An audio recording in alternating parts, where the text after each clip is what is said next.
Good evening, viewers. Asian Literary Society celebrates the special event Caravan Bhutan with the aim to promote the rich heritage of Bhutan. This evening, we have a distinguished guest among us, Mr. Balmiki Prasad Singh, who is a distinguished scholar, thinker, and public servant. Mr. Singh was appointed to the Indian Administrative Service in 1964 and served for 38 years. He has been the recipient of several fellowships and awards. Mr. Singh has held important positions within the state of Assam as well as in the government of India and also in international organizations. At the center, he was Additional Secretary, Ministry of Environment and Forests, Culture Secretary, and Home Secretary in Government of India. He was Executive Director and Ambassador at the World Bank at Washington, D.C., and later Governor of Sikkim. As an international civil servant, Mr. Singh served as Executive Director and Ambassador at the World Bank.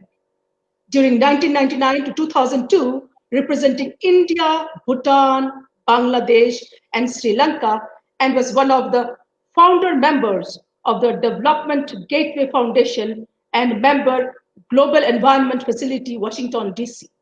His role was formally hailed as an ambassador extraordinaire of the World's Poor. As an intellectual with avid interest in academics, Mr. Singh held a variety of honorary academic and governmental assignments, including Chancellor of the Central University of Tibetan Studies, Sarnath, for 7 years, President Namgyal Institute of Tibetology for 5 years, etc. As Culture Secretary, Government of India, Mr. Singh organized the Golden Jubilee celebrations of India's independence at the global level. He had set up National Culture Fund to promote public-private partnership in conservation of national heritage sites and monuments, which is operational in India and has been mutatis mutandi adopted by Bhutan.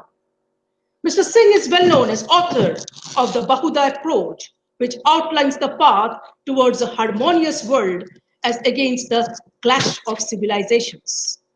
Mr. Singh is an eminent public speaker in English and Hindi and has delivered memorial lectures and speeches at national and global levels. Mr. Singh presided over a 4-day global Buddhist congregation in November 2011 in New Delhi, attended by around 1,000 Buddhist scholars, thinkers, and followers for over 30 countries to mark the 2600th year of Buddha's enlightenment. Mr. Singh is currently working on promotion of peace, science, culture, and democracy through his association with several organizations and by writings and speeches. Welcome, sir. Welcome. Thank you, Bishakha ji, for this extremely generous introduction. You have called me to share my reflections on Bhutan, with which I am associated now from 1965. And earlier I knew about Bhutan, and the relationship continues. Bhutan, its ideals and achievements arouse curiosity and imparts a sense of awe. Nature's bounty is a major feature of Bhutan, an incredibly rich vegetation, brilliant butterflies, pigeons, leopards, panthers, monkeys, snakes, and innumerable other animals inhabit the evergreen jungles of Bhutan. And above the clouds, at an unprecedented height, shines over the snowy kingdom. It provides enduring attraction not only for the tourists but also for different groups of people, ranging from botanists and mountaineers, authors and painters, monks and priests, civil servants and surveyors, merchants and nomads, archers and tantrics. All of them and many more have come to Bhutan, and several among them have reflected upon their experiences, and yet the natural beauty of Bhutan remains to be completely unraveled. In Bhutan, the natural and the mystical world coexist. It was the genius of Padmasambhava, the lotus born, also known as Guru Rinpoche, an 8th century Indian Buddhist scholar and master of Nalanda school, who went over to Tibet. He set up the first Buddhist monastery at Samya that attracted lepchas and bhutias to be more compassionate Vajrayana Buddhism. A number of legends have grown around Padmasambhava's life and deeds, and he is widely venerated as a second Buddha across Tibet, Nepal, Bhutan, and Sikkim. No wonder that his idol finds a place alongside that of Buddha in several monasteries in Tibet, Nepal, Sikkim, and Bhutan. Nature and its much splendid beauty and Buddhism, along with its rituals, define Bhutan and the Bhutanese way of life. And yet, a very living country is changing, and it is changing rapidly. The monarchy was installed in Bhutan in 1907. Bhutan has recently adopted parliamentary democracy at the initiative of the fourth king, His Majesty Jigme Singye Wangchuk. The system of parliamentary democracy with king as a constitutional head is a landmark event in the history of Bhutan. The new system is rapidly taking roots. Two things happened. In 1953, Bhutan adopted a parliamentary system of democracy, and in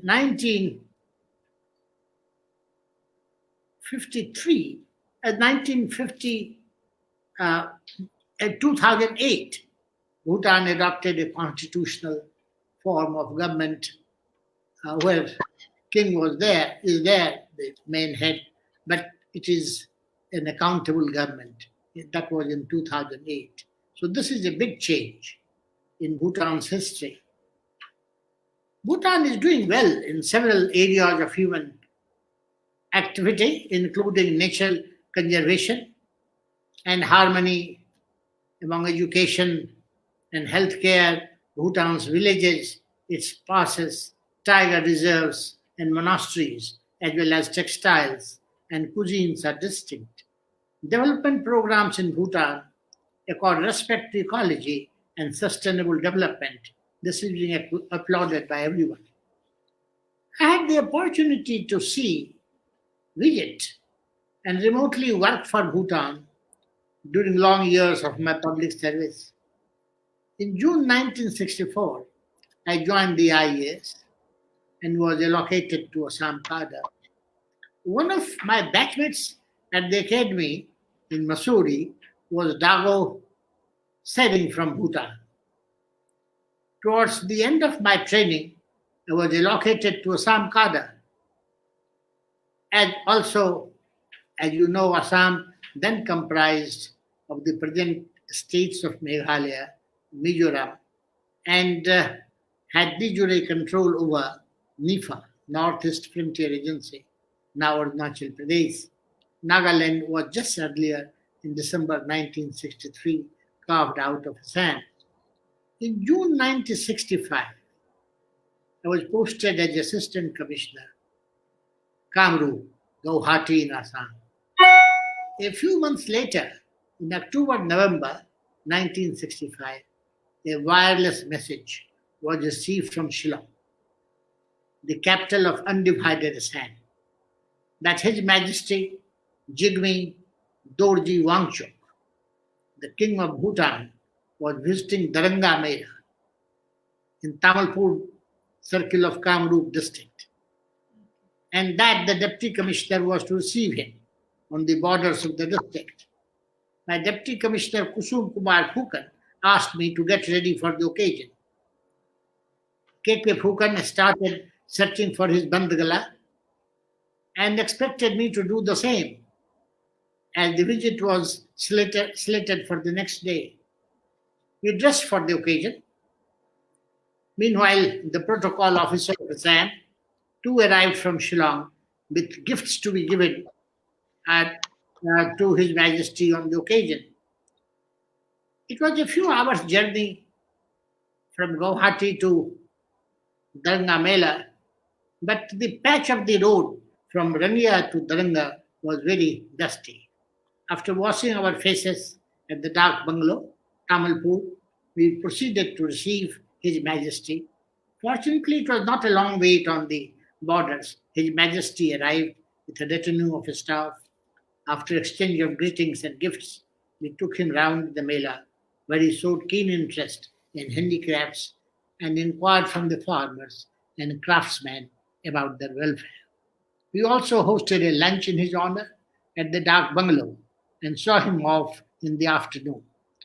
This was the first time that I was face to face with a monarch. Till that, my knowledge was confined to books and anecdotes regarding the King of Nepal, as Nepal has borders with Bihar, my home state. But 4 years later, I came to know something more about Bhutan from my Chief Secretary Nari Rustamji, an ICS officer, who had earlier served the government of Bhutan during the reign of His Majesty King Dorji. And we talked a great deal. He has taken a lot of interest in the development of Bhutan, particularly education and roads. Must remember that Bhutan was recognized as an independent country by a treaty of peace and friendship in 1949 between India and Bhutan, where India said it will not interfere with its internal affairs, but the foreign policy of Bhutan will be guided by India.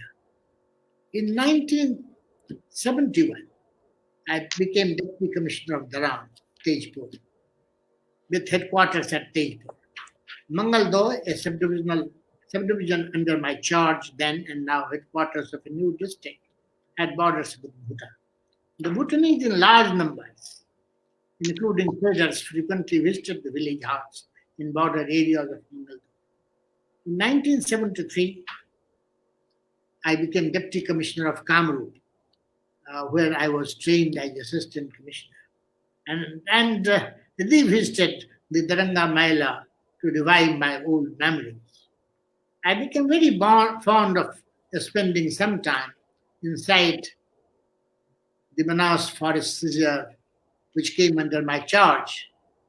Manas was national park spread over 500 square kilometers. It is situated on the foothills of Bhutan in the northwestern part of Assam. The river Manas is one of the tributaries of the Brahmaputra, and it flows there.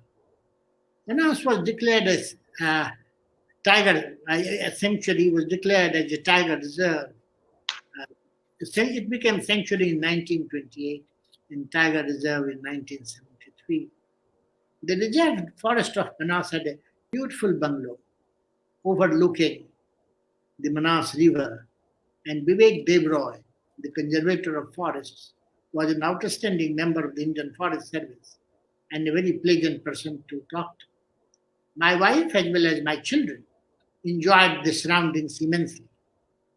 On one occasion, Devroy came and told me that His Majesty the King of Bhutan, Jigme Singhi Wangchuk, who succeeded his father, about whom I have referred to earlier, whom I met first, King Jigme Dorji, ultimately dead on 21st July 1972, would like to have lunch with him. Bhutan government also had a bungalow on the other side of the monarchy. We crossed the river, which was very shallow at that time in November 1974, by boat and climbed the hill to be in the company of His Majesty. His Majesty was then a very young person, and we too were both, Deborah and myself, were in our early 30s. We had lunch and pleasant conversation. The young king was full of ideas regarding modernization of Bhutan. He matured very rapidly, both as a statesman and a visionary. I came to know more about him later when I moved to New Delhi, first to work in the Ministry of Defense in 1975. One of my tasks as director in the Defense Ministry related to training of soldiers and officers of the Royal Bhutan Army, RBA. My counterpart in the Ministry of External Affairs was J. Daulat Singh of the Indian Foreign Service, who rose to become India's ambassador abroad. The director of Infantry was Brigadier Dipinder Singh, who later became a lieutenant general and army commander of the Southern Command of the Indian Army. The Bhutan Army was headed by Maxi Lam Dorji, who too became a general and head of the Royal Bhutan Army. Incidentally, we before became friends. As is with all civil servants and even military officers and diplomats, I too moved on other assignments and lost day to day touch with Bhutan affairs. It was only in 1997 99, as Union Home Secretary, I was dealing with Bhutan again and had opportunity to meet His Majesty on several occasions. My friend and batchmate Dago Sering, by then had become ambassador of Bhutan to India. He commanded enormous respect, not only in Bhutan, but also was very popular in diplomatic circles in New Delhi. From Home Ministry, I moved to Washington, D.C. as Executive Director and Ambassador of the World Bank, which you referred, Bishakha. I had the privilege of representing not only India, but also Bangladesh, Sri Lanka, and of course Bhutan. The assignment took me to Bhutan, and I could see the development projects there, which were executed by the Government of India and also by the World Bank, particularly in areas of education, civil aviation, and communications. In a significant development, His Majesty Singay Wangchuk decided to hand over the realms of Bhutan to his son, the present king, Khaser Namgyal Wangchuk, on 14th December 2008. This is a unique case where a healthy and wise father gives up power and position to his son. The former king must be very happy, both as a father and as founder of democratic governance in Bhutan, that the new arrangement is working very well under the present king. I have been interacting with the present king too, as he was being trained in the National Defense College. He is well aware of his role as a constitutional monarch, as outlined in the Constitution of Bhutan. In his conversation, the present king shows deep understanding of global affairs and maturity well above his years. It would be appropriate for me to mention that as governor of Sikkim during 2008-2013, I felt myself in greater physical, emotional, and spiritual proximity with the developments in Bhutan and the people of that country. Reflecting upon the situation in the eastern Himalayan region, in the majestic surroundings of the Rajbhavan Gangtok, I could see that the spirit of education has increased manifold and capability of the population to interact with economic, political, cultural, and administrative organizations, and these organizations themselves are multiplying in number and widening their areas of operation. Since 1982, television has rapidly emerged an important agent of change, and yet geographical contiguity, ethnicity, and religious link continue to provide commonality of approaches. in dealing with challenges of modernization, technology, and globalization. I have been witness to these developments from close quarters and have seen people's responses in Gangtok and Peling, Kalimpong and Darjeeling, Paro and Thimphu, responding with unique similarity in tackling the problem of change.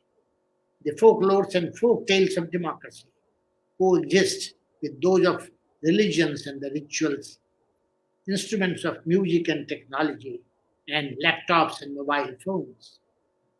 Bhutan has recently come to acquire uh, attention in the world media because